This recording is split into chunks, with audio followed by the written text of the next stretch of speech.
2019 nanti Ibu Khofifah hanya akan fokus concernnya di Jawa Timur saja? Akan basis dari Ibu Khofifah? Karena saya terdaftar di TKN mulai hari ini, bukan TKD, maka saya siap jika misalnya mendapat penugasan di luar Jawa Timur. Nah, yang lain selain Jawa Timur, mana sih mungkin bisa di-spill dikit yang juga menjadi basis dari Ibu Khofifah? Saya memiliki akses cukup luas sebagai provinsi. Kalau misalnya melihat basis elektoral yang cukup potensial, tentu Jawa memiliki basis elektoral yang kuat dan beberapa daerah.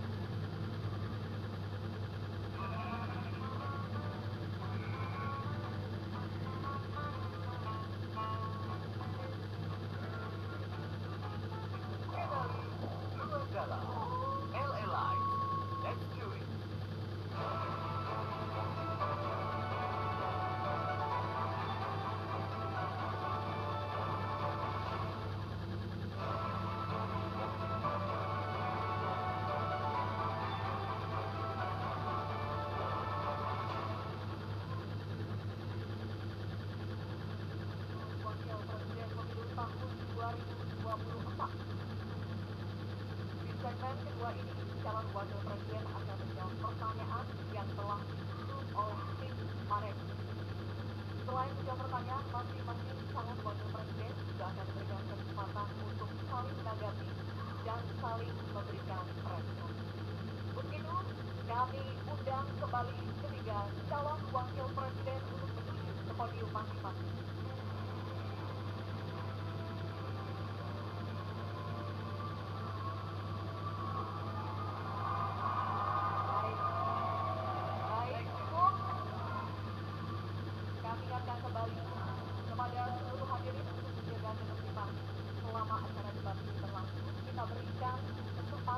Waktu kepada ketiga calon wakil presiden kita untuk konsentrasi. Bapak Ibu, oke, kita saling menghormati, berikan waktu kepada mereka untuk konsentrasi ya.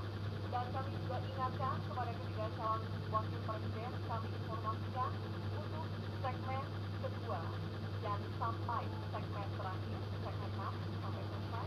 Kami mohon agar penyampaian visi misi pendalaman maupun nanti babak saling tanya jawab tetap berada di podium.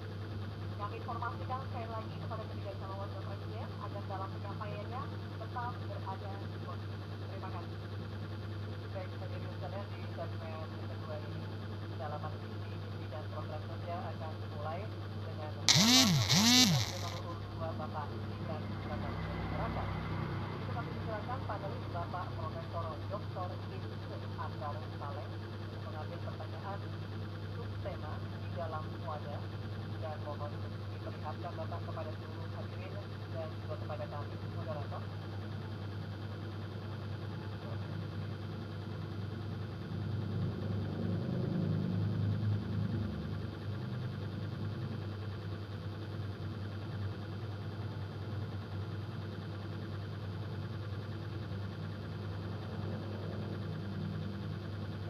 Temanya adalah pembangunan berkelanjutan dan lingkungan hidup. Terima kasih Bapak. Kemudian kami persilakan panelis Bapak Dr. Arif Sugito untuk berkenan mengambil dalam daftar pertanyaan. Ya,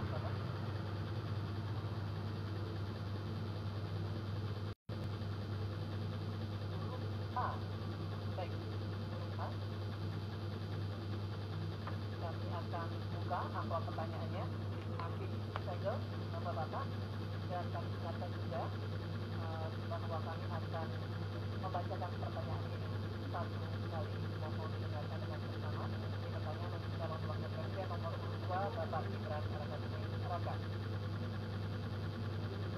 Pembangunan rendah karbon diperlukan untuk mewujudkan net zero emission atau emisi nol bersih tahun 2060 melalui pemanfaatan sumber daya alam yang efisien dan inklusif. Namun praktek pembangunan masih berorientasi pada ekonomi ekstrak. Pertanyaannya, bagaimana menggunakan transport mengutamakan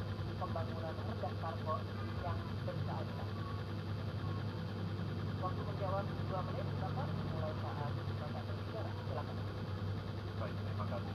Jika kita bicara masalah karbon, tentunya kita menyinggung juga masalah pada karbon, karbon storage, dan juga karbon capture. Agenda ke depan tentu kita harus mendorong transisi menuju energi hijau. Kita tidak boleh lagi ketergantungan pada energi fosil. Kita dorong terus energi hijau yang berbasis bahan baku nabati, yang saya katakan tadi metanol, sulfur, biodiesel. Sekarang sudah terbukti dengan adanya B5 dan B40 sudah mampu menurunkan nilai impor minyak kita, meningkatkan nilai tambah produksi sawit di dalam negeri, dan juga lebih ramah lingkungan. Sekali lagi, tantangannya di sini adalah mencari atau titik tengah. Kita ingin menggenjot hilirisasi industri, tapi kita juga wajib menjaga kelestarian lingkungan. Kita ingin meningkatkan produktivitas petani dan juga sektor maritim, tapi kita juga wajib menjaga keseimbangan alam. Dalam pelaksanaannya tentu AMDAL itu wajib, analisa lingkungan juga wajib, sustainability report wajib juga, dan jangan sampai ada alih fungsi lahan yang sekiranya merugikan pengusaha lokal, UMKM lokal, ataupun masyarakat adat setempat. Sekali lagi, potensi energi baru terbarukan juga luar biasa sekali. Ada energi surya, angin, air, bioenergi, panas bumi, dan kita punya potensi yang besar sekali, 3.686 gigawatt. Terima kasih. Terima kasih Bapak Gibran Raka Buming Raka. Baik, sesinya masih berlanjut, Bapak Ibu. Terima kasih. Kami persilakan sekarang untuk calon wakil presiden nomor urut 3 Bapak Mahfud MD untuk menanggapi. Waktunya 1 menit dimulai saat Bapak berbicara. Silakan. Baik, terima kasih. Saya sudah menyimak dengan baik. Meskipun saya agak koreksi sedikit terhadap pertanyaan tadi. Kalau dibilang 5 tahun dari sekarang untuk emisi dan bersih, itu sebenarnya nanti tahun 2060 masih jauh waktunya. Tapi masalah yang kita lihat itu sebenarnya pengelolaan berkelanjutan belum dilakukan. Sebenarnya dulu ada garis-garis besar haluan semesta berencana yang sudah mengatur seperti ini dengan sangat rinci. Waktu tahun 62 atau 61 Presiden mengeluarkan kebijakan itu. Nah, saya sekarang ingin mengatakan kebijakan insentif dan disinsentif ekonomi hijau seperti karbon, pajak limbah, dan sebagainya. Bagaimana Bapak mau melakukan itu? Baik, waktunya habis. Terima kasih. Selanjutnya, calon wakil presiden nomor urut 1, Bapak Muhammad Iskandar. Kami berikan kesempatan juga untuk menanggapi. Waktunya 1 menit dimulai ketika Anda berbicara. Silakan.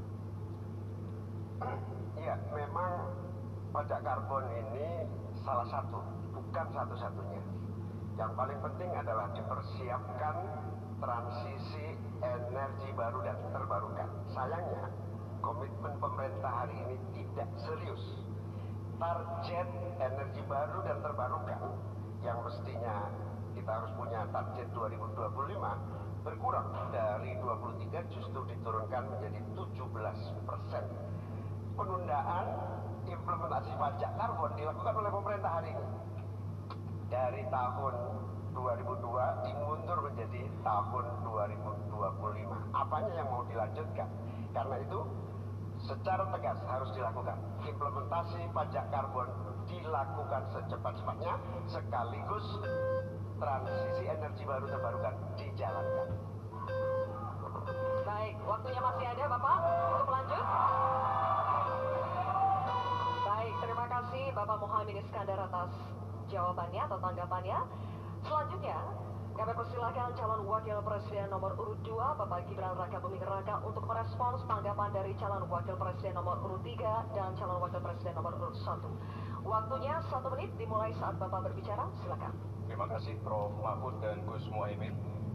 Untuk masalah insentif, komitmen, ini bisa kita kasih contoh yang sudah berjalan saja. Contohnya pembangkit listrik tenaga surya yang ada di Cirata. Itu kan kerjasama dengan PT Masdar dari Uni Emirat Arab.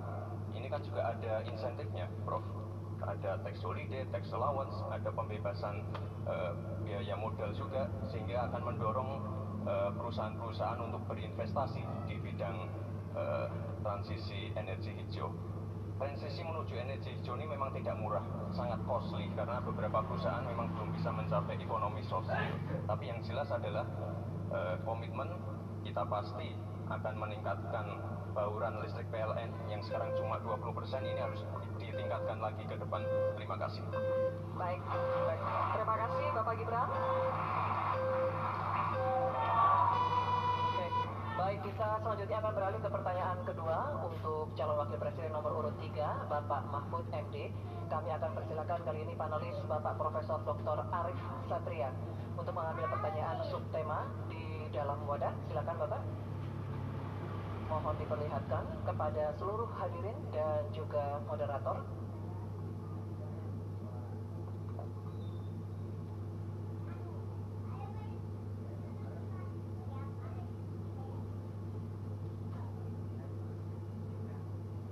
Baik. Sumber daya alam dan energi, terima kasih Pak Arif.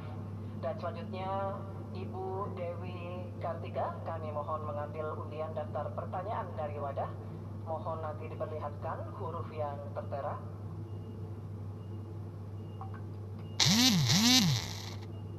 Huruf C, terima kasih Ibu.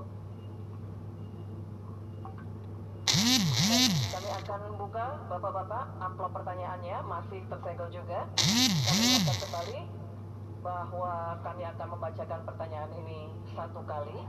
Mohon didengarkan dengan seksama untuk Bapak Mahfud MD. Korupsi pertambangan dan perikanan ilegal serta pembalakan liar masih marak terjadi. Hal ini mengakibatkan kerusakan ekologis di darat dan di laut serta ketidakadilan sosial. Pertanyaannya, bagaimana strategi paslon menanggulangi praktik ilegal tersebut untuk mewujudkan keberlanjutan sumber daya alam? Waktu untuk menjawab 2 menit, Bapak dimulai saat berbicara, silakan. Baik, terima kasih. Sebenarnya persoalan penyelesaian SDA dan energi selalu harus menyeluruh dari hulu ke hilir.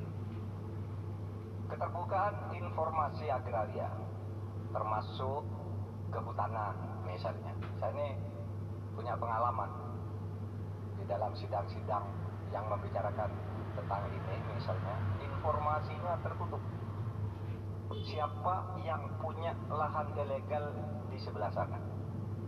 Ketika dibuat daftar, tidak ada di dalam daftar, sementara ada masyarakat yang punya data. Ketika ditanyakan, lalu baru ditunjukkan. Jadi penyelesaiannya tidak bisa menyeluruh, karena kemudian atas nama keterbukaan informasi publik, mereka katakan ini rahasia.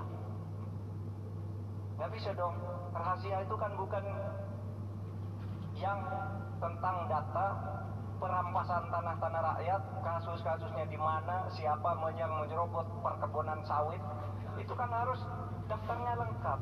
Sesudah diselidiki apa yang terjadi di dalam analisis. Wah, itu memang permainan buruk, sehingga selalu disembunyikan. Kalau baru orang tahu, dikeluarkan satu-satu. Tidak ada penyelesaian yang menyeluruh.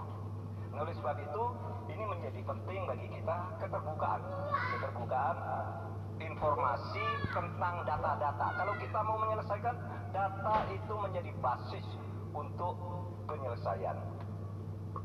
Kita juga pernah, atau kami kalau bicara soal rekam jejak, ya, kita ikut dalam upaya penyelesaian satu peta sebagai rujukan untuk masalah-masalah tersebut.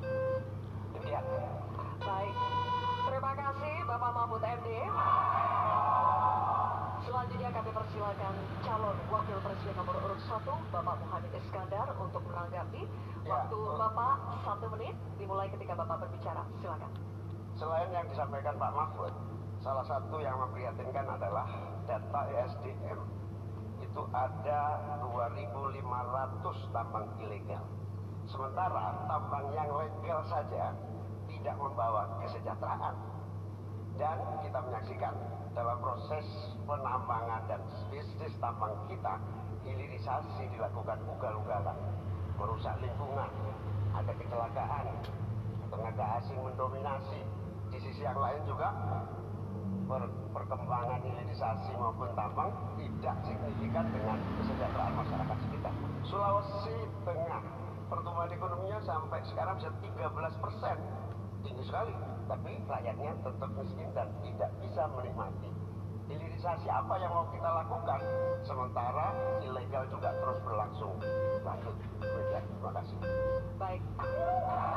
Terima kasih Bapak Muhaimin Iskandar.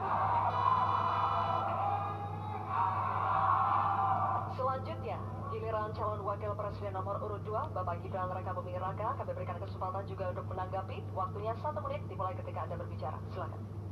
Baik, terima kasih Gus Muhaimin dan Prof Mahfud. Dari pasangan Prabowo Gibran, simpel saja solusinya. Iupnya dicabut, izinnya dicabut, simpel.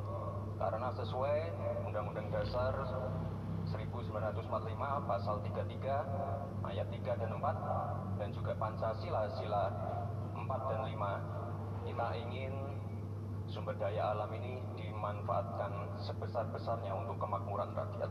Dan juga kita harus menjalankan permen investasi nomor 1 tahun 2022. Intinya kita ingin perusahaan-perusahaan besar ini bisa menggandeng UMKM lokal, pengusaha lokal, jadi mereka tidak besar sendiri, tapi ikut membesarkan warga lokal, pengusaha lokal, dan UMKM setempat. Terima kasih. Masih ada waktu Pak Gibran? Cukup atau lanjut? Cukup? Baik. Terima kasih. Selanjutnya kita kembali ke calon wakil presiden nomor urut 3 Bapak Mahfud MD. Kami persilakan untuk merespons tanggapan dari calon wakil presiden nomor urut 1 dan 2. Terima kasih. Waktunya 1 menit Bapak, dimulai ketika Anda berbicara. Baik, saya mencatat juga tambang ilegal sebanyak 2.500, tapi juga ada yang lebih luas dan 23 luasnya Pulau Madura, di mana saja ini deforestasi jangka waktu 10.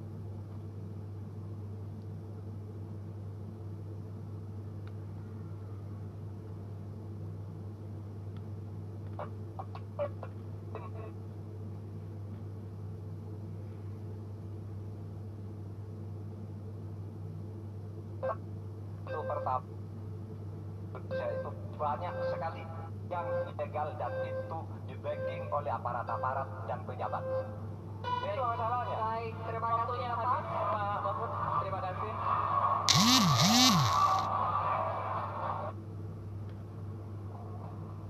Baik, kini kita beralih ke pertanyaan untuk calon wakil presiden nomor urut 1 Bapak Muhaimin Iskandar.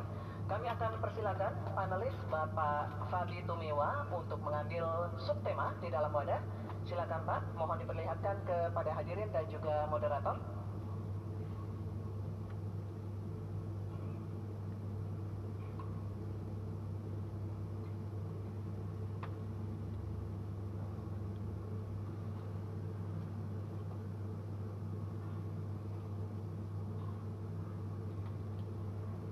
Tangan.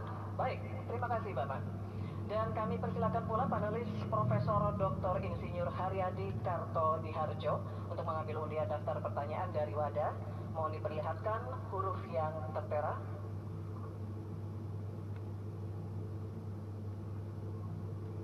Huruf B. Terima kasih. Tangan huruf B. Baik, Bapak-bapak masih buat liburan. Hah? Agoda? Wah, harga hotelnya murah. Kamarnya, wah, diskonnya sampai 60%.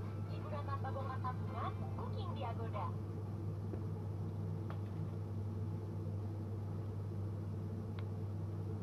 produksi pangan dan menurunkan kualitas gizi pangan. Hal ini sangat berpengaruh terhadap kualitas sumber daya manusia serta kecerdasan, imunitas, dan produktivitas. Pertanyaannya, bagaimana strategi paslon untuk menghadapi dampak perubahan iklim terhadap produksi dan kualitas gizi pangan? Waktu menjawab 2 menit, Pak Muhaimin, dimulai saat berbicara. Silakan. Saudara-saudara sekalian, tanpa krisis iklim pun persawahan pertanian kita tidak memiliki air dan irigasi yang memadai. Bahkan di lebih fatal lagi dalam mengadakan pengadaan pangan nasional, petani tidak dilibatkan dan bahkan hanya melibatkan korporasi. Ini yang harus kita rubah. Kita ingin melihat bahwa potensi petani dan seluruh produk-produknya masih sangat luar biasa. Mulai dari pengadaan lahan yang memadai. Dalam arti lahan-lahan yang ada melalui reformasi agraria. Reforma agraria menjadi prinsipnya. Yang kedua, petani kita harus kita beri pupuk yang cukup dengan harga yang terjangkau. Bahkan banyak petani punya duit sebetulnya, tapi pupuknya tidak ada. Bagaimana mungkin? Yang kedua, potensi pupuk organik juga menjadi salah satu bagian penting agar produksi pertanian kita semakin berkualitas. Di sisi yang lain, kita ingin program perlindungan gagal tanam gara-gara iklim juga kita berikan supaya petani kita aman, merasa aman dan yakin dengan produksinya. Pengembangan irigasi dan subsidi pupuk tidak bisa dielakkan. Tidak boleh kita melakukan pembiaran petani kita sehingga kita kekurangan pangan, petani kita tidak diberi kesempatan untuk mengisi kekurangan pangan itu. Kualitas pangan kita bergantung juga kemampuan kita memfasilitasi agar petani kita lebih produktif lagi.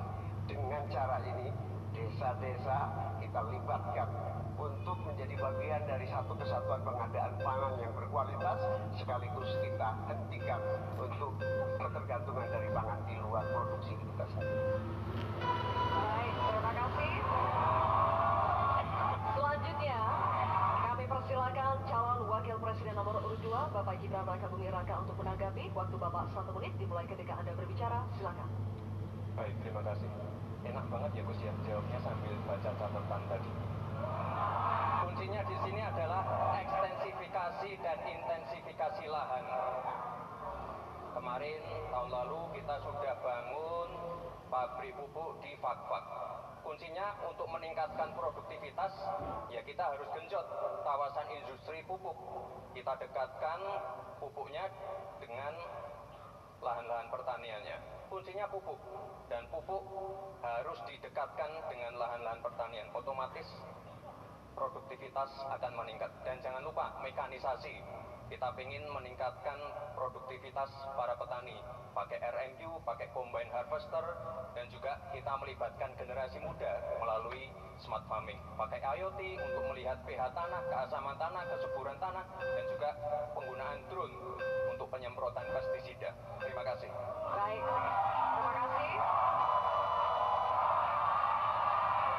Terima kasih. Baik, kita lanjutkan, Bapak-Bapak. Oke. Selanjutnya, Kita lanjutkan ya, Bapak Ibu. cukup ya. Kita lanjutkan dulu. Selanjutnya giliran calon wakil presiden nomor urut 3, Bapak Mahfud MD untuk menanggapi juga. Waktunya 1 menit, Bapak. Dimulai ketika Anda berbicara. Silakan. Ya, kan masalahnya itu salah satu yang sering kita dengar, lahan berkurang, petani berkurang. Orang desa tidak mau lagi menjadi petani karena justru rugi. Terkadang kalau mau ingin mendapat pupuk bersubsidi dipersulit bukan main dan harus beli ke tengkulak. Nah, di sini problemnya sebenarnya bagaimana penegakan aturan-aturan itu. Kami di Jawa Tengah itu pernah punya program di mana Pak Ganjar waktu jadi gubernur waktu itu membuat 29 badan usaha milik petani yang itu efektif untuk membantu membantu petani saling menolong menggarap tanahnya sehingga dia kerasan di desa. Yang saya tanyakan, kebijakan hukum apa yang akan dilakukan untuk mengatasi masalah ini? Terima kasih. Baik, terima kasih Mahfud MD. Kita teruskan lagi ya. Kita lanjutkan dulu ya. Kita teruskan lagi debatnya. Cukup. Selanjutnya kita kembali ke calon wakil presiden nomor urut 1 Bapak Muhaimin Iskandar. Kami persilakan untuk merespons tanggapan dari calon wakil presiden nomor urut 2 dan 3 yang telah dikemukakan. Waktu Bapak 1 menit dimulai ketika Anda berbicara. Silakan. Terima kasih Pak Gibran. Yang Anda sampaikan hanya mengulang apa yang saya sampaikan. Saya ingin memperdalam lagi bahwa petani kita ini potensinya besar sekali. Jumlah petani kita masih sangat besar. Potensi tanah kita subur masih banyak lagi. Di sisi yang lain, kita juga memiliki apa yang disebut kebutuhan pangan kita, juga pasar yang luar biasa. Nah, dalam konteks ini, antara suplai kita punya potensi, antara permintaan kita juga punya sangat kuat. Oleh karena itu, pemerintah tidak boleh diam, turun tangan, jangan terlalu normatif mengatasi keadaan. Untuk Pak Mahfud, saya ingin menyampaikan bahwa seluruh perangkat undang-undang yang menyangkut perlindungan petani dan produksi kita sebetulnya lengkap. Tinggal implementasi saja dari seluruh proses hukum yang kita miliki. Kemauan politik, kesungguhan, tidak mengabaikan petani yang benar. Terima kasih Bapak Muhaimin, waktunya habis. Ya. Baik, kan memberikan. Bapak Ibu sekalian, tuntas sudah segmen kedua kita. Ini saatnya kita berikan apresiasi kepada ketiga calon wakil presiden kita.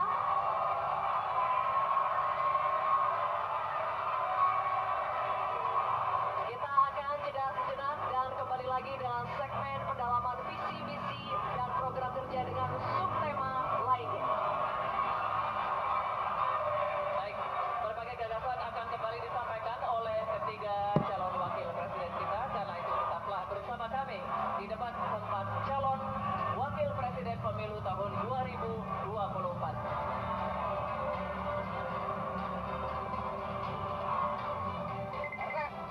Nama saya sudah terdaftar belum sebagai pemilih?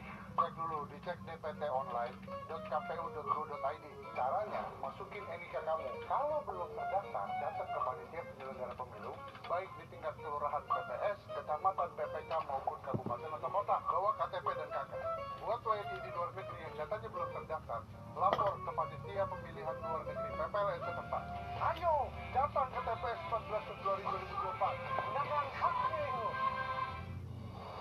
Mari kita sukseskan pemilu 2024 dengan datang ke TPS pada tanggal 14 Februari 2024. Mari kita berpartisipasi, jangan golput, gunakan hak suara kita dalam pemilu 2024. Nyoblos dong. Jangan golput. Jangan golput ya. Jangan golput ya. Jangan golput, gunakan hak pilih Anda.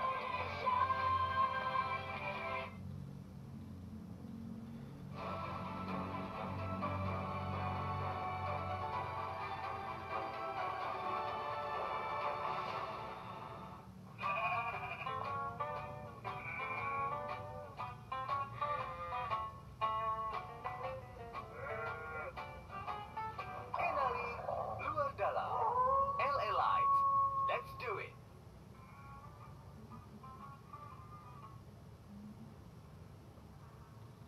Sudah kita saksikan bagaimana sesi pertama setelah visi dan misi, kemudian tanya jawab di segmen sesi kedua begitu ya. Saya sudah bersama dengan Asrori Puadi, pengamat media sosial Indonesia Indikator. Apa yang kamu lihat Mas dari sesi pertama dan kedua?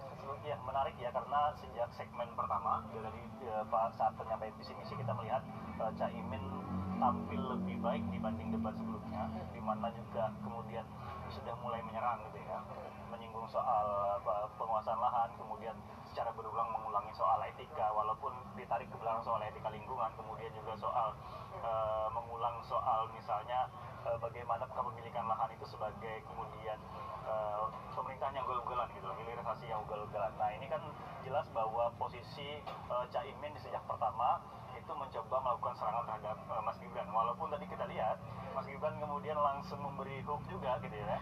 Iya, Soal benar. kayaknya enak ya jawab itu pakai catatan gitu. Yang langsung kalau kita lihat di TV tadi adalah mimik Caimin langsung berubah gitu. Nah ini menarik bahwa serangan itu sudah sejak dari awal dan kami melihat bahwa ini akan berdampak pada perbincangan netizen nantinya.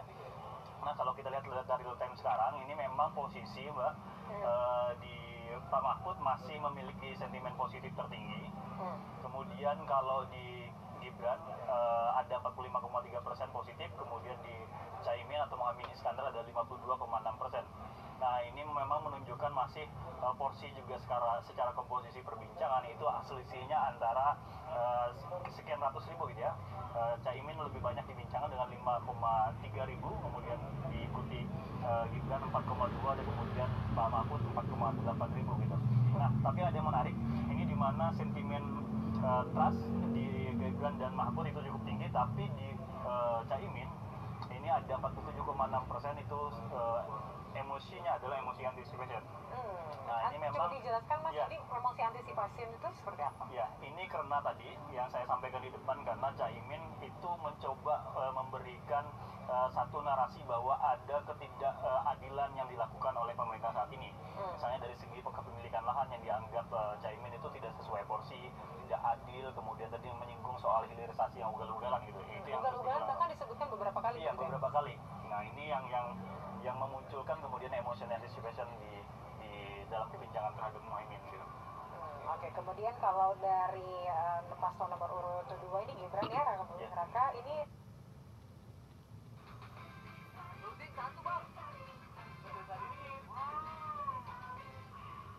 Ya, ini emotion trust-nya sempat berkurang tadi di segmen sebelumnya, kemudian naik kembali ketika Mas Gibran melakukan hook tadi gitu, bahwa apa yang serangan pertama yang dilakukan oleh Caimin kemudian dibalas oleh Mas Gibran dengan langsung menembak soal, kayaknya enak nih soal Bapak menjawab dengan membawa catatan. Ini kan menarik bahwa Gibran ternyata tidak hanya tinggal diam, bahwa serangan-serangan itu dijawab langsung gitu, walaupun tidak langsung terkait substansi, tapi ini kan menjadi sorotan yang menarik dan dibincangkan oleh netizen gitu.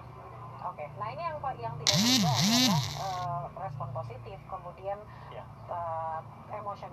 emotionnya trust di Mahfud MD begitu ya. Ya. Yang tidak berubah nampaknya kalau saya lihat Ya. dari beberapa debat sebelumnya juga gitu, selalu kemudian tinggi sentimen positifnya juga dan emotion trust-nya tinggi. Memang kalau kita lihat Pak Mahfud ini memang lebih banyak dukungan gitu ya, soal keyakinan para netizen soal dukungan terhadap beliau, bahwa walaupun tema hari ini soal pangan dan lain-lain, tapi Pak Mahfud bisa memberikan porsi yang lebih bagus dibanding debat-debat sebelumnya. Oke, Mas Asrori, kita akan melihat bagaimana jalannya debat berikutnya, begitu ya, di sesi ketiga ini. Kita tunggu bersama seperti apa debatnya. Apa yang bisa, singkat saja, Mas Asrori, apa yang diprediksikan di berikutnya? Ya, sepertinya akan lebih menarik dan saya yakin tambah seru. Oke, saksikan bersama.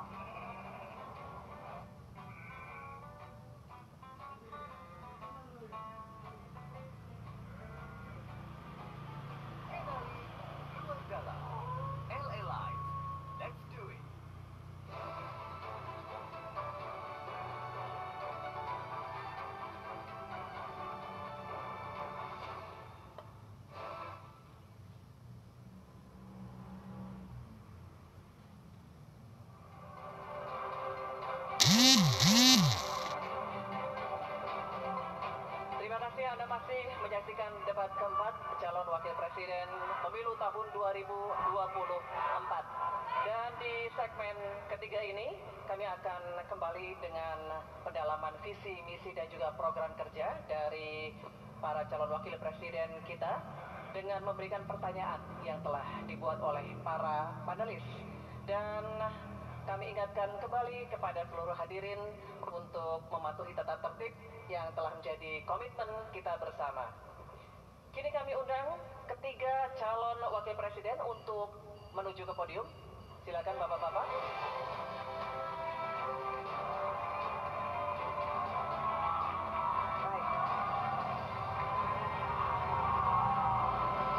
Baik. Oke. Cukup ya? Kita bisa mulai? Oke, terima kasih. Mohon kerjasamanya semuanya. Kita akan mulai segmen ketiga ini.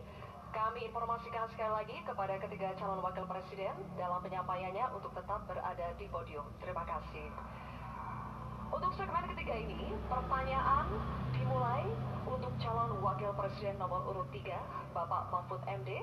Untuk itu kami persilakan kepada panelis, Bapak Profesor Dr. Insinyur Ridwan Yahya, untuk mengambil undian subtema pertanyaan yang ada di dalam wadah.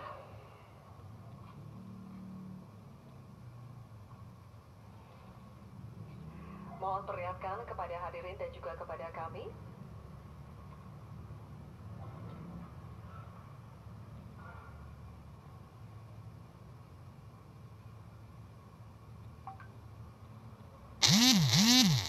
Subtemanya adalah masyarakat adat. Selanjutnya kami persilakan panelis Ibu Ruka Sombolinggi SPMA untuk mengambil undian daftar pertanyaan dari dalam wadah.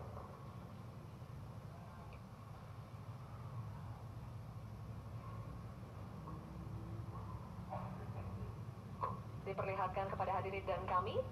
Oke, undian daftar pertanyaan huruf A, subtema masyarakat adat. Baik, kami akan buka amplop pertanyaan yang masih disegel ya.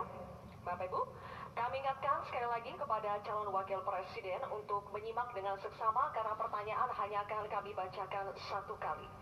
Pertanyaan untuk calon wakil presiden nomor urut 3, Bapak Mahfud MD. Kebijakan agraria dan sumber daya alam sering tanpa persetujuan masyarakat adat. Akibatnya, sejak 2014 terjadi perampasan 8,5 juta hektar wilayah adat, mengakibatkan 678 kasus kriminalisasi dan pemiskinan perempuan adat. Pertanyaannya, bagaimana strategi paslon untuk memulihkan hak-hak masyarakat adat? Waktu menjawab 2 menit dimulai saat Bapak berbicara. Silakan. Terima kasih, moderator. Saya ingin memulai masalah ini dengan pengalaman bahwa saat ini, di tahun 2024 ini, berdasar rekapitulasi yang dibuat oleh Kemenko Polhukam dari 10.000 pengaduan, itu 2.587 adalah kasus tanah adat. Jadi ini memang masalah besar di negeri ini. Ada orang yang mengatakan, ada aturannya kan sudah ada, tinggal laksanakan, enggak semudah itu. Justru ini aparatnya yang tidak mau melaksanakan aturan. Pakalnya banyak sekali. Itu 4 hari yang lalu ketika kami ketemu di KPK, saya ulangi. KPK mengatakan itu banyak tuh penguasaan tanah, tapi izin tambang. Oh, sudah dicabut nih. Saya nih, pengalaman saya juga. Ada sudah dicabut oleh Mahkamah Agung. Tidak dilaksanakan sampai 1,5 tahun. IUP tadi yang dikatakan oleh Mas Gibran. Ada perintah dari Mahkamah Agung tuh IUP yang di sana dicabut, ini vonis sudah inkrah. 1,5 tahun tidak jalan. Ketika kita ngirim orang ke sana, petugasnya tiba-tiba dipindah. Yang baru ditanya, kami tidak tahu. Padahal sudah terjadi eksploitasi terhadap tambang-tambang nikel kita, misalnya. Nah, oleh sebab itu, kalau ditanyakan apa yang harus kita lakukan, strateginya adalah penertiban birokrasi pemerintah dan aparat penegak hukum. Karena kalau jawabannya laksanakan aturan, itu normatif. Jadi kalau aparat penegak hukum itu hanya orang paling atas yang bisa memerintahkan siapa pimpinan penegak hukum itu. Sekian. Baik, terima kasih Bapak Mahfud MD. Cukup, dan selanjutnya kami persilakan untuk calon wakil presiden nomor urut 1, Bapak Muhaimin Iskandar, untuk menanggapi. Waktunya 1 menit, Pak. Dimulai saat berbicara, silakan. Ya, terima kasih. Saya tambahkan Pak Mahfud, salah satu upaya kita agar tidak terjadi konflik antara proyek pembangunan nasional, terutama PSN, dengan masyarakat adat, kita harus betul-betul punya prinsip tidak ada satupun yang ditinggalkan dalam mengambil keputusan. Libatkan itu masyarakat adat. Menghormati masyarakat adat bukan memakai pakaian adat setahun sekali 17 Agustus, bukan. Menghormati masyarakat adat adalah memberikan ruang hak ulayat mereka, hak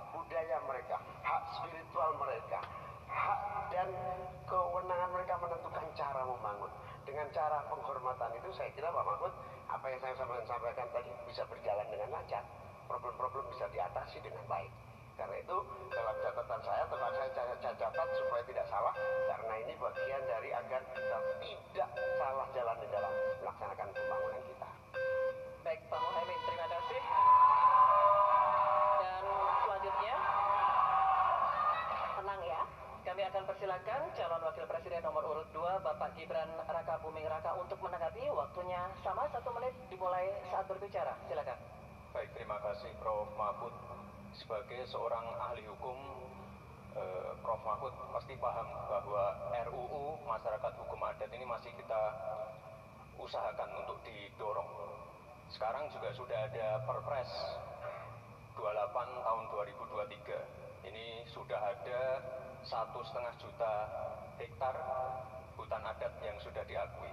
Memang kuncinya ke depan adalah kita harus perbanyak dialog dengan para tokoh adat, kepala-kepala adat, tokoh masyarakat setempat. Jadi jangan sampai ketika ada pembangunan yang masif ataupun ada PSN, jangan sampai masyarakat adat ini tersingkirkan. Justru harus dirangkul dan diberikan manfaat yang sebesar-besarnya, terutama untuk masyarakat lokal, pengusaha lokal, UMKM lokal, dan termasuk masyarakat adat setempat. Terima kasih. Baik, masih ada waktunya, Pak Gibran? Cukup?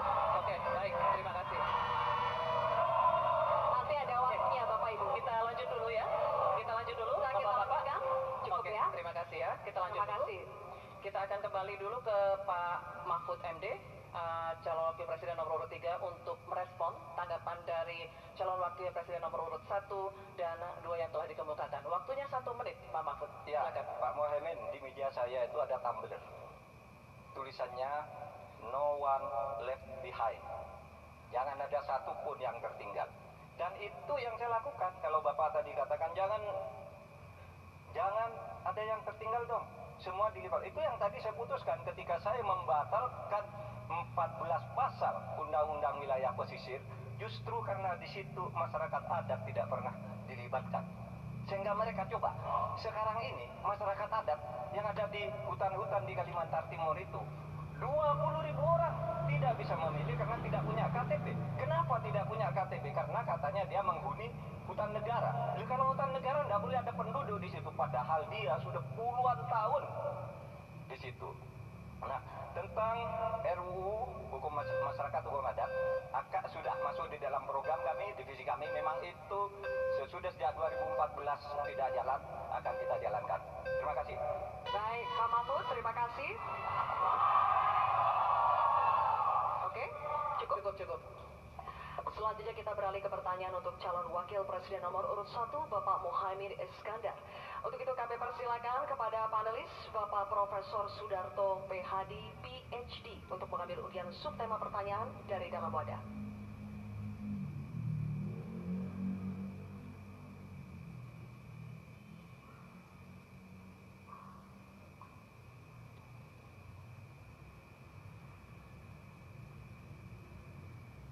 Mohon tunjukkan kepada hadirin dan juga kepada kami. Subtemanya adalah desa. Baik. Selanjutnya kami persilakan panelis Ibu Profesor Dr. Sulistiowati Irianto untuk mengambil undian daftar pertanyaan dari dalam wadah. Silakan.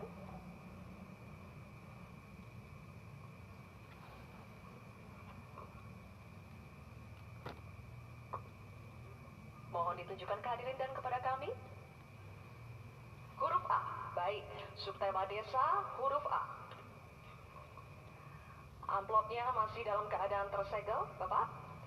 Saya akan buka amplopnya dan kami ingatkan kembali kepada calon wakil presiden untuk mendengarkan pertanyaan dengan seksama karena pertanyaan hanya akan kami bacakan 1 kali. Pertanyaan untuk calon wakil presiden nomor urut 1 Bapak Muhaimin Iskandar. Desa adalah daerah yang cenderung ditinggalkan warganya. Dampaknya desa makin kehilangan sumber daya manusia potensialnya. Pertanyaannya, bagaimana kebijakan dan strategi paslon agar warga desa lebih berminat untuk tinggal dan membangun desanya? Bapak Muhaimin, waktu Anda menjawab 2 menit dimulai saat Anda berbicara. Silakan.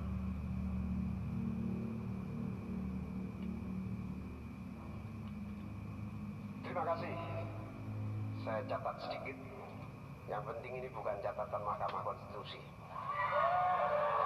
Hadirin sekalian yang saya muliakan, sebetulnya diawali dari paradigma.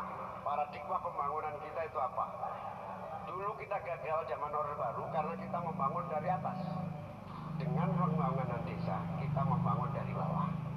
Dengan pembangunan dari bawah, kita yakin akan tumbuh kehidupan kemasyarakatan, ekonomi, sosial, budaya yang akan terus terjaga dan lestari.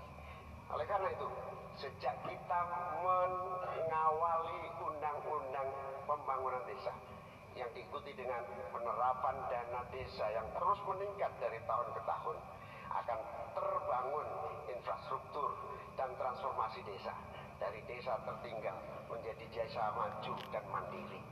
Hari ini sudah 13.000 desa yang tertinggal menjadi desa sudah menjadi desa maju, desa mandiri. Sekarang tinggal 4.000 saja.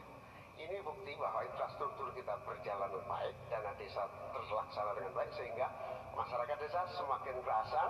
Nanti ke depan kita akan siapkan lagi, naikkan lagi anggaran 5 miliar per desa. Agar apa? Tidak hanya infrastrukturnya yang baik, tetapi juga ada kehidupan ekonomi yang tumbuh melalui BUMDes, melalui berbagai kegiatan wirausaha yang tumbuh, pertanian, peternakan, ekonomi kreatif tumbuh di desa, sehingga orang tertarik di desa. Jadi infrastruktur beres, pembangunan sarana prasarana tumbuh, kegiatan ekonomi memadai, dan desa terjaga menjadi komunitas yang membanggakan, sehingga masyarakat tidak lagi tertarik menjadi urbanisasi, tapi cukup kembali ke desa, membangun desa untuk pembangunan bangsa.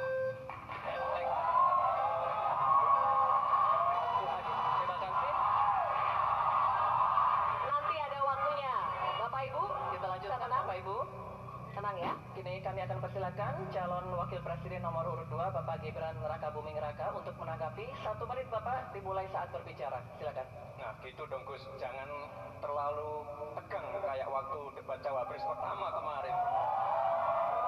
Intinya di sini adalah bagaimana kita bisa menumbuhkan rasa sense of belonging dari masyarakat desa. Saya pernah ke Mojokerto, di situ ada desa wisata nomor 1 se-Indonesia. Kemarin dapat penghargaan dari Pak Sandiaga Uno. Intinya adalah ini adalah desa wisata dibangun dengan crowdfunding. Jadi masyarakat desa punya saham di destinasi wisata tadi. Jadi ini salah satu contoh yang baik cara bagaimana agar masyarakat desa tidak meninggalkan desa atau mencari pekerjaan di kota. Kita bangun sense of belonging, kita ingin program-program yang sudah dijalankan di Mojokerto ini juga bisa dijalankan di desa-desa yang lain. Terima kasih. Baik, waktunya masih cukup Pak Gibran. Nanti ada waktunya. Bapak Ibu, cukup? Pak, Bapak, Nanti ada waktunya. Kita lanjutkan ya. Terima kasih. tenang ya, kita lanjutkan ya. Kita akan persilakan sekarang calon wakil presiden nomor urut 3 Bapak Mahfud MD untuk menanggapi. Waktunya 1 menit. Pak Mahfud dimulai saat berbicara. Silakan. Bapak Cawapres Bapak Muhammad Iskandar, calon presiden kami Bapak Ganjar Pranowo punya catatan menarik tentang apa yang dilakukan untuk mengatasi hal yang tadi ditanyakan. Pertama, ada program 1000 Embung, ada program desa mandiri, mandiri energi dan mandiri pangan, kemudian pembangunan irigasi. Lalu di daerah istimewa Yogyakarta ada satu daerah Panggung Harjo namanya, desa Panggung Harjo. Itu dikenal sangat maju, koperasinya jalan, irigasinya jalan, UMKM-nya jalan, dikelola oleh desa itu dengan baik. Nah masalahnya sekarang sebenarnya ada pepatah, deso mowo joro, negoro mowo toto. Ini yang di daerah-daerah lain tidak jalan. Negara terlalu intervensi ke desa dalam soal-soal administratif. Terima kasih. Terima kasih Pak Mahfud. Kini kita akan kembali ke calon wakil presiden. Kita akan kembali ke calon wakil presiden nomor urut 1 Bapak Muhaimin Iskandar. Kami persilakan untuk merespon tanggapan dari cawapres nomor urut 2 dan 3 yang telah diberikan. Waktunya 1 menit Bapak. Ya, apa yang disampaikan Pak Gibran lebih dari upaya kita untuk menggerakkan ekonomi daerah sehingga tumbuhlah growth, tumbuhlah daya tarik. Yang lebih penting dari itu adalah desa ini harus terus diberi fasilitas insentif untuk lebih maju. Oleh karena itu, keinginan saya menambah anggaran desa minimal 5 miliar buat desa lebih maju lagi, itu betul-betul keinginan untuk mempercepat pertumbuhan ekonomi dan SDM di tingkat desa. Begitu juga yang disampaikan Pak Mahfud tadi, bahwa kearifan masyarakat desa ini harus terus dijaga. Seluruh tata kelola yang tumbuh dari kultur yang kuat ini harus dijaga betul, bahkan menjadi kekuatan daya tarik wisata, bisa menjadi juga ekonomi kreatif yang kita pasarkan ke berbagai daerah di tiap-tiap desa. Makanya sekarang tumbuh desa wisata di mana-mana, tumbuh ekonomi kreatif yang muncul dari desa. Baik, Bapak Muhaimin, waktu Anda habis. Terima kasih. Baik, oke. Selanjutnya kita beralih ke pertanyaan untuk calon wakil presiden nomor urut 2, Bapak Gibran Rakabuming Raka. Untuk itu kami persilakan kepada panelis Bapak Insinyur Tubagus Furkon Sobhani, MA PhD, untuk mengambil undian subtema pertanyaan dari dalam wadah.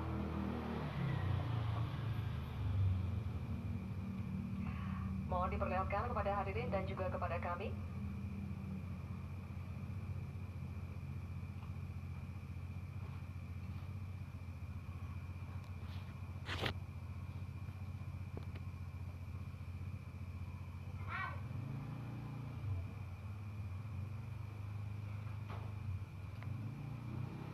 Subtemanya adalah agraria. Baik, terima kasih. Selanjutnya kami persilakan panelis Bapak Dr. Ari Sujito untuk mengambil undian daftar pertanyaan dari dalam wadah, Bapak.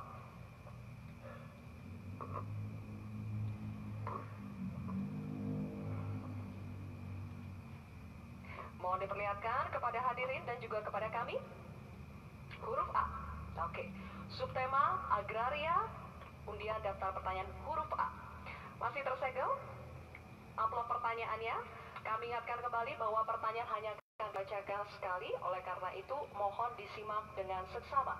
Pertanyaan untuk calon wakil presiden nomor urut 2, Bapak Gibran Rakabuming Raka.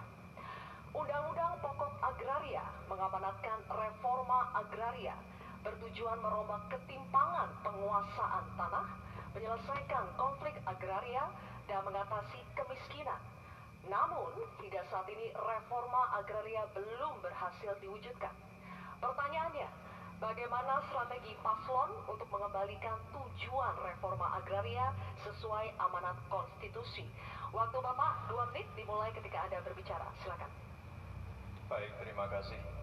Untuk program reforma agraria, ini akan kami kuatkan dan kami sempurnakan. Sekarang sudah ada program PTSL, sudah berhasil membagikan sekitar 110 juta sertifikat. Dulu, sebelum ada program ini, hanya bisa menghasilkan dan membagikan 500.000 sertifikat. Bayangkan itu butuh berapa tahun untuk menyelesaikan masalah. Lalu, sekarang juga sudah ada program redistribusi tanah. Tanah-tanah ex-HGU dan lain-lain disimpan di bank tanah untuk nanti diredistribusi ulang kepada para misalnya pengusaha lokal, petani lokal, dan lain-lain. Sekarang juga ada program One Map Policy. Ini sangat-sangat berguna sekali untuk mengurangi adanya konflik-konflik sengketa tanah, mafia tanah, dan lain-lain. Karena database-nya sudah digital, batas-batas tanahnya sudah tercapture semua di database. Ini akan sangat-sangat mengurangi yang namanya mafia tanah. Sekali lagi, agraria akan kita lanjutkan dan kita kuatkan. Dan kemarin saya dan Pak Ganjar juga sempat mendapatkan predikat kota lengkap di kota Solo. Jadi Solo ini dari BPN sudah mendapatkan predikat kota lengkap, garis-garis batas tanah-tanah wilayahnya sudah tercapture semua, sehingga nanti akan mengurangi sekali lagi konflik-konflik tanah, mafia tanah, karena semuanya sudah tercapture secara digital di database-nya BPN. Kuncinya di sini adalah digitalisasi, dan tadi kota lengkap, one map policy ini sangat penting sekali untuk kita bagaimana nanti menyelesaikan konflik-konflik agraria ke depan. Terima kasih. Terima kasih Pak Gibran. Oke, ditahan dulu, nanti akan ada waktu. Nanti ada waktunya. Bapak Ibu, Kita ada lanjut waktu dulu. cukup ya? Bisa tenang? Kita lanjut dulu ya. Baik, kini kami persilakan calon wakil presiden nomor urut 3, Bapak Mahfud MD, untuk menanggapi. Bapak, waktunya 1 menit dimulai dari saat berpimpin. Terima kasih moderator. Jadi kalau melihat ketimpangan penguasaan tanah itu memang coba lihat bisnis sawit itu 39 hektar. Sementara hanya segelintir orang di bisnis sawit. Sementara para petani kita sebanyak 17 juta orang itu kalau dirata-ratakan itu hanya menguasai setengah hektar. Itulah sebabnya dulu ada reforma agraria yang ditugaskan kepada presiden untuk segera dilakukan reforma. Reforma agraria itu ada 2. Ada 3. 1 legalisasi, yang kedua redistribusi, lalu yang ketiga pengembalian klaim-klaim hak atas tanah. Nah ini yang sekarang belum satu pun ada sertifikat untuk redistribusi. Yang ada itu baru legalisasi, yaitu orang sudah punya lalu diberi sertifikatnya di situ. Yang lain belum dapat redistribusinya. Terima kasih. Baik, waktunya habis Pak Mahfud. Kini kami akan lanjutkan untuk calon wakil presiden nomor urut 1, Bapak Muhaimin Iskandar, memberikan tanggapan. Waktunya 1 menit dimulai saat berbicara. Silakan. Pak Gibran harus tahu persis ya bahwa redistribusi lahan ini bukan tidak sama dengan sertifikasi. Pemerintah sebetulnya sudah memiliki Perpres 86 tahun 2018 yang menentukan lokasi prioritas reformasi agraria. Sehingga sebetulnya sederhana, laksanakan itu dengan sungguh-sungguh, maka akan terdistribusi hak-hak tanah. Kalau tadi ada pernyataan soal konstitusi, prinsip dasar distribusi tanah itu memang melekat dalam konstitusi kita, bahwa seluruh kekayaan negara ini punya negara, dan tugas adanya pemerintah itu adalah membagi aset tanah ini dalam reforma agraria, sehingga sertifikat yang menjadi agenda itu sama sekali tidak masuk dalam redistribusi aset, distribusi lahan, sehingga kita harus merubah dan kita tunjukkan bahwa terjadi distribusi lahan untuk petani semakin sejahtera. Baik, waktunya habis. Cukup ya? Cukup. Nanti ada waktunya, kita lanjut dulu ya. Kita akan kembali ke calon wakil presiden nomor urut 2, Bapak Gibran Rakabuming Raka, untuk merespon tanggapan dari cawapres nomor urut 3 dan 1. Waktunya 1 menit. Silakan. Baik, terima kasih Gus Muhaimin dan Prof. Mahfud. Tentunya untuk mengakselerasi proses redistribusi tanah, ini kan sudah ada MOU antara Mahkamah Agung dengan Kementerian ATR. Jadi ada sertifikasi hakim-hakim selama 40 jam diberikan pengetahuan tentang masalah-masalah tanah. Jadi sehingga ke depan bisa mempercepat dan mengakselerasi proses redistribusi tanah, terutama tanah-tanah yang masih bermasalah ataupun tanah-tanah ex-HGU yang masih bermasalah juga. Jadi ke depan yang namanya pengadilan untuk masalah pertanahan ini akan bisa diselesaikan karena sudah ada MOU antara Mahkamah Agung dan Kementerian ATR. Dan ke depan fungsi dari bank tanah akan kita optimalkan sekali lagi. Jadi permasalahannya kita selesaikan di pengadilan, masuk ke bank tanah, lalu ke direstribusi ulang ke para masyarakat adat setempat atau pengusaha-pengusaha lokal. Baik, waktunya habis. Saatnya kita berikan apresiasi, silakan untuk ketiga calon wakil presiden kita. Baik, pemirsa, kita akan jeda terlebih dahulu. Debat masih akan berlanjut di segmen berikutnya, di mana para calon wakil presiden akan saling tanya jawab. Untuk itu tetap di debat keempat calon wakil presiden pemilu tahun 2024.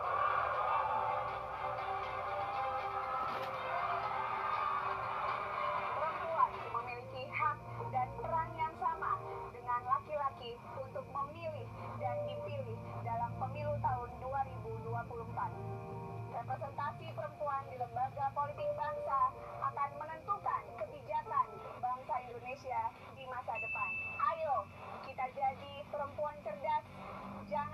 merahasiakan hasil kita dalam pemilu tahun 2024.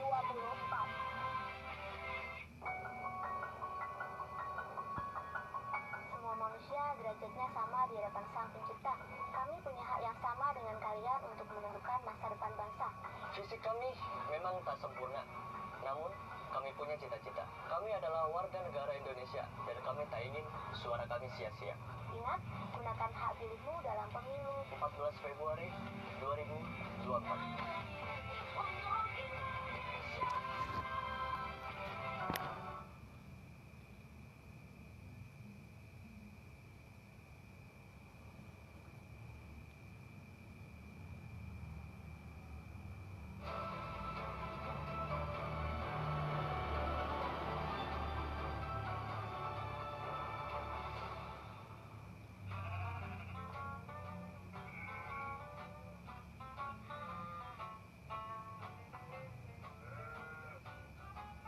Kenali luar dalam LA Live. Let's do it. Pesta Demokrasi Serentak 2024 telah tiba. Masyarakat bersiap memilih anggota DPR, DPD, DPRD Provinsi, DPRD Kabupaten, Kota, hingga Presiden dan Wakil Presiden. Semoga semuanya bisa berjalan lancar tanpa hambatan. Amin. Tapi kalau ada sengketa pemilu, gimana ya? Sengketa pemilu adalah perselisihan atau perbedaan pendapat dalam pelaksanaan maupun hasil pemilu yang bisa memicu konflik. Menurut Undang-Undang Nomor 7 Tahun 2017 tentang Pemilihan Umum, ada dua jenis sengketa yang menjadi masalah hukum dalam pelaksanaan pemilu. Namanya sengketa proses pemilu dan sengketa perselisihan hasil pemilihan umum. Terus, bedanya apa ya? Jadi, dalam pasal 466 Undang-Undang Pemilu, sengketa proses merupakan sengketa yang terjadi antar peserta pemilu atau sengketa peserta pemilu dengan penyelenggara pemilu sebagai akibat dikeluarkannya keputusan KPU Pusat, KPU Provinsi, serta KPU Kabupaten Kota. Kalau sengketa perselisihan hasil pemilihan umum, menurut pasal 473 Undang-Undang Pemilu, adalah perselisihan antara KPU dan peserta pemilu terkait penetapan perolehan suara hasil pemilu secara nasional. Biasanya berkaitan dengan penetapan suara hasil pemilu DPR, DPRD, dan DPD yang dapat mempengaruhi perolehan kursi peserta pemilu. Atau bisa juga berkaitan dengan hasil perolehan suara Pilpres. Karena maknanya berbeda, jelas cara penyelesaiannya juga beda dong. Sengketa proses pemilu bisa diselesaikan terlebih dahulu di Bawaslu, setelah itu baru ke Pengadilan Tata Usaha Negara. Sementara lembaga yang berwenang menyelesaikan sengketa perselisihan hasil pemilu adalah Mahkamah Konstitusi. Putusan MK ini bersifat final dan mengikat ya. Tapi yang nggak kalah penting, jangan lupa yuk sama-sama kita awasi pelaksanaan pemilu 2024. Karena kamu harus tahu.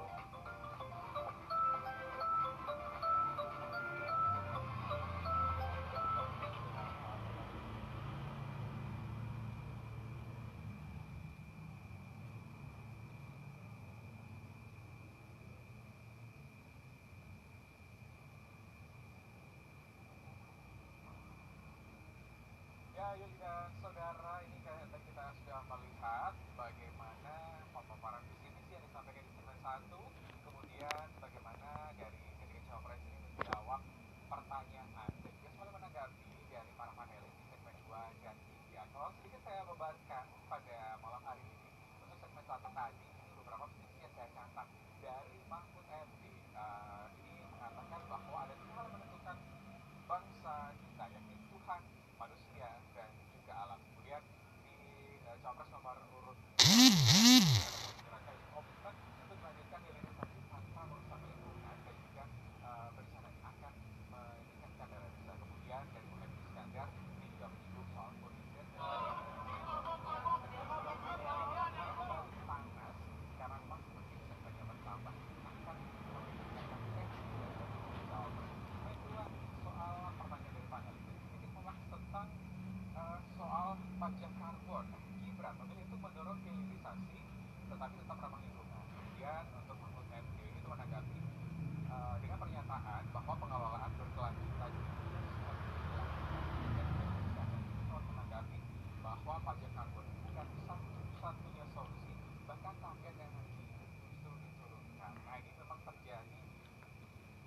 saling sanggah yang cukup panas di segmen 2 dan juga segmen 3. Tadi juga ada sedikit membahas soal pupuk yang langka, bagaimana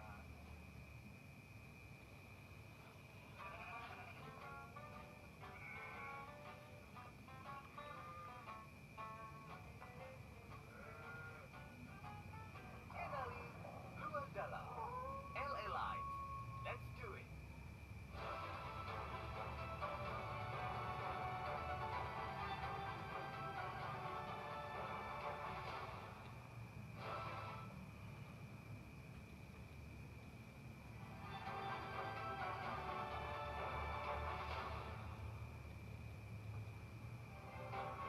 Terima kasih Anda masih menyaksikan debat keempat calon wakil presiden pemilu tahun 2024.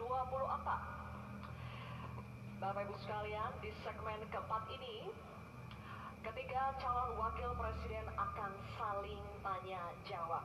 Ini mungkin adalah segmen yang paling dinanti.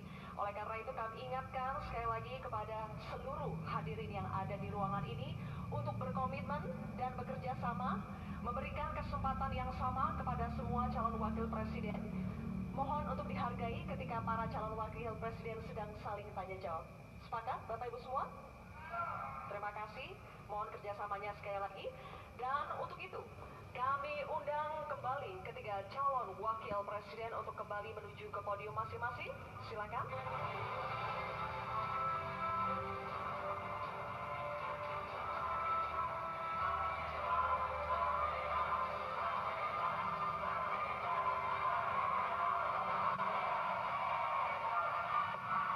Baik, Bapak-bapak, cukup. Ini adalah segmen tanya jawab. Jawaban akan ditanggapi oleh calon wakil presiden penanya dan selanjutnya akan direspon kembali oleh calon wakil presiden yang menjawab. Sebelumnya, kepada para calon wakil presiden, kami informasikan kembali untuk melakukan tanya jawab sesuai dengan tema debat pada malam hari ini, yakni pembangunan berkelanjutan dan lingkungan hidup, sumber daya alam dan energi, pangan, agraria, masyarakat adat, dan desa. Jika menggunakan singkatan atau terminologi, mohon diberikan penjelasannya.